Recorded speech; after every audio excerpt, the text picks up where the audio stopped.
네, 강프로입니다. 자, HLB 보겠습니다. 오늘 3% 상승해서 끝났습니다. 자, 일단 보유하고 계신 분들 지금 걱정이 많으실 텐데 HLB는 일단 하락에 대한 부분, 그쵸? 하한가 행진은 끝이 났습니다. 어저께 제가 분명히 이야기를 드렸었던 내용이 있죠. 내일은, 그쵸? 내일은 개파락이 나오지 않을 수도 있다. 그렇게 말씀드렸는데 시가 보면 마이너스 0.43% 그리고 고가 보면 5.8%까지 상승을 했고 종가가 3.9%에 끝났기 때문에 이 정도 보면 거의 뭐 고가하고 종가하고의 차이가 변동성을 감안하면 거의 뭐 가격대를 지켜줬다. 이 정도 보시면 될 것 같습니다. 자, 그러면 그 FDA 승인 실패가 나온 이후에 그쵸? 나온 이후에 나와야 되는 하락세는 끝이 났다. 그리고 이런 부분이 어저께도 사실상 나왔죠. 그 내용을 어디서 볼 수 있느냐? 자, 첫 번째 HLB 제약, 그쵸? HLB 제약 같은 경우에도 오늘 5% 정도 상승을 했고요. 어저께 하한가를 안 갔습니다. 어저께 27% 빠지기는 했지만 하한가를 가지 않았다. 즉 FDA로 인해서 그쵸? 이 통과를 기정사실화시키고 주가가 딱 그 부분만큼만 반등을 줬다는 겁니다. 그쵸? 상승을 줬다는 거고 거기서 10조를 넘었었다는 것 자체가 상당히 큰 의미를 갖습니다. 그런데 이런 부분이 지금 아예 깨졌다기보다 앞으로 뭐 추가적으로 뭐 보완해서 뭐 다시 그 도전을 한다고 하니까 그렇게 하겠죠. 근데 제가 어저께도 말씀드렸지만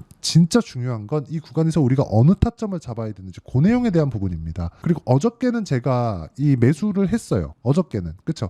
어저께는 하한가 풀리자마자 매수를 해서 그 단기적으로 이 매도한 결과 어느 정도 그 약간의 뭐 한 3% 정도의 손실을 보고 나왔는데 오늘은 제가 매수를 안 했습니다. 왜? 확인해야 되기 때문에. 어저께는 하한가가 풀렸고 그러면 단기적으로 상승폭이 굉장히 커질 수 있기 때문에 제가 이 그 단타성 물량을 집어넣었었던 건데 오늘 같은 경우에는 하락에 대한 부분은 멈췄고 브레이크가 걸렸다고는 하지만 단기간에 낙폭이 너무 크기 때문에 이격을 조절해야 되는 과정에서 그쵸? 하루 정도는 매집해야 되는 부분이 필요한 거죠. 그 상황을 오늘 지냈다고 보시면 됩니다. 제가 뭐 리보세라닉 관련된 항서제약 관련된 그쵸? 이런 내용에 대해서 굳이 말씀드리지 않겠습니다. 이건 전부 다 예상치에 불과하고요. 우리가 예상을 했을 때 어떤 상황이 발생하는지 그쵸? 맹목적인 믿음이 어느 정도까지 위험해질 수 있는지가 이번 하락 구간에 나왔고 그리고 그 내용에 대한 부분을 제가 계속해서 이야기를 드려왔죠. 무조건 확인하셔야 됩니다. 확인하셔야 됩니다. 그렇게 이야기를 드렸었던 게 그것 때문입니다. 그런데 지금 같은 경우에는 이야기가 달라요. 이제는 다시 기대감이 있는 구간으로 들어왔다는 거죠. 앞으로 FDA 신청을 다시 넣고 그리고 FDA 신청에서 통과한 이후에 판매가 나오면서 최종적으로 흑자 전환할 것이라는 기대감을 주가가 먼저 반영을 했었다면 이 기대감이 발생했었던 부분은 모두 다 빠졌습니다. 다 빠졌기 때문에 여기서는 반등이 나오고 반등이 나오는 구간은 이평선이 떨어지는 그런 구간까지 있습니다. 그리고 여기서 우리가 봐야 되는 내용은 한 가지예요. 이걸 보셔야 됩니다. 자, 내용 보세요.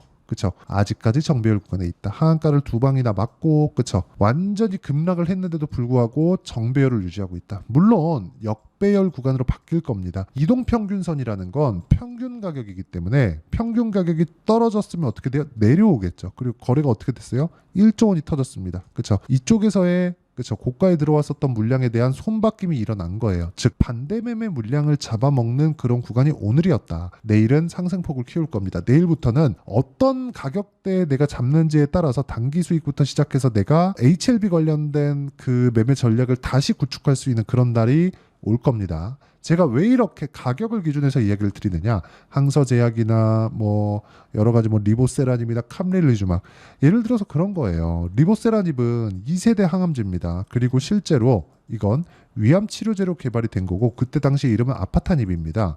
근데 이런 부분은 예전에 있었어요. 거의 한 10년 정도 됐습니다. 그리고 중국에서 임상을 거쳤을 때는 완치 환자가 발생했을 정도로 굉장히 주목을 받았었던 의약품인 것은 맞아요. 근데 여기 캄렐리주맙은 3세대 항암제입니다. 3세대 항암제. 그쵸? 면역 항암제. 그쵸? 근데 FDA 문턱을 일단은 넘지 못했죠. 다시 보완해서 준비를 해서 뭐 다시 제출하고 한다고는 하지만 그런 것에 대한 내용을 우리가 전부 다 알 수는 없잖아요. 그렇기 때문에 우리가 알 수 있는 부분은 가격을 보고 판단하는 게 맞고 그랬을 때 우리가 어떤 상황이 오더라도 매매하는 구간에 손절하는 경우가 없겠습니까? 손절하는 경우는 있습니다. 그런데 제가 이야기를 드리고자 하는 건 손절을 할 땐 하더라도 우리가 정확한 타점을 잡아야 되고 그건 확인해야 된다.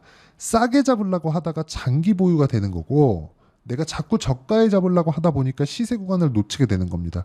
왜 그런지 아십니까? 자, 보세요. 주가가 쭉 빠지고 횡보하고 이렇게 올라갑니다. 그러면 이쪽 구간에서 그쵸? 내가 싸다고 사면 한 방 더 맞고 횡보하는 과정에서 여기서 다 털리고요. 떨어지면 오케이 내가 맞지 하다가 올라가는 구간에서 여기 다시 잡아야 되는데 못 잡아요. 왜? 내가 보유기간이 길어졌고 이 종목에 대해서 지쳐버렸거든요. 그래서 이 구간에서는 진짜 우리가 비싸게 잡는 게 답이고요. 그 답에 대한 부분을 제가 이야기를 드리는 겁니다. 모든 수익을 내고 있는, 그쵸? 엄청난 수익을 내고 있는 모든 주식시장의 투자자 그리고 트레이더는요, 주식을 싸게 살라고 하지 않습니다. 그 구간에 대해서 이야기를 드리는 거고, 이렇게 가격대에 대해서 이해를 했을 때, 그리고 HLB 관련된 내용까지도, 그쵸? 왜 가격대를 봐야 되는지 결과치를 가지고 제가 이야기를 드리도록 하겠습니다. 자, HLB 이야기를 드리고 있으니까 HLB를 먼저 말씀드릴 수밖에 없겠죠. 그리고 HLB가 진짜 지금은 중요합니다. 자, 내용 보세요. HLB가 어떻게 됐습니까? 여기 12월 달에, 그쵸? 신고가를 만들었죠. 즉, 확인 과정을 12월 달에 거친 겁니다. 그리고 나서 뭘 했어요? 제가 1월 달에 30% 수익, 이 구간 18%, 이 구간 13%, 그리고 한번 떨어지고 올라가고 확인하는 과정에서 한번 5% 하고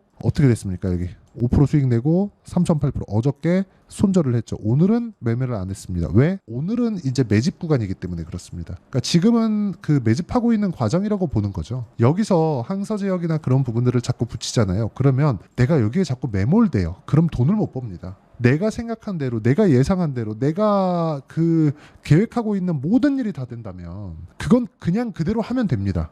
그런데 그런 일이 세상에 몇이나 되겠어요. 그렇기 때문에 우리는 가격을 보고 하는 게 맞고, HLB는 이격을 좁히는 과정에서 큰 폭의 반등이 나올 겁니다. 개인적으로 상한가 한방 반 봅니다. 상한가 한방 반 정도 나올 거니까 FDA 결과 때문이 아니에요. 뭐 결과가 나왔을 때 상승이 나오는 게 아니라, 이번에도 보셨죠? 결과는 여기서 나왔는데 주가는 그 뒤에 올랐잖아요. 그쵸? 그 전에. 그쵸? 지금도 마찬가지죠. 항서제약에서 뭐 나왔다. 그럼 주가 반등하고, 그쵸? 거기서 어느 정도 매물 소화됐다. 그러고 나면 HLB 측에서도 무언가 내용이 나오고, 진양곤 회장의 뭐 어떤 말을 했다, 뭐가 나왔다, 뭐 코멘트가 나오면서도 뭐가 나오겠습니까? 당연히 이격을 좁히는 과정이 나옵니다. 다른 종목을 보더라도 마찬가지라는 거죠. 뭐 자람 테크놀로지나 그런 종목들 보면 강세 구간에 매매한 결과 75%씩, 즉 확인하고 매매를 하는 게 답이라고 말씀을 드리는 거고, 최근 같은 경우에도 그래요. 그렇죠. 재룡산업이나 그런 종목들 보면, 그렇죠, 신고가 구간 확인하고 매매를 했을 때 35% 정도의 수익 구간을 만들어낸다.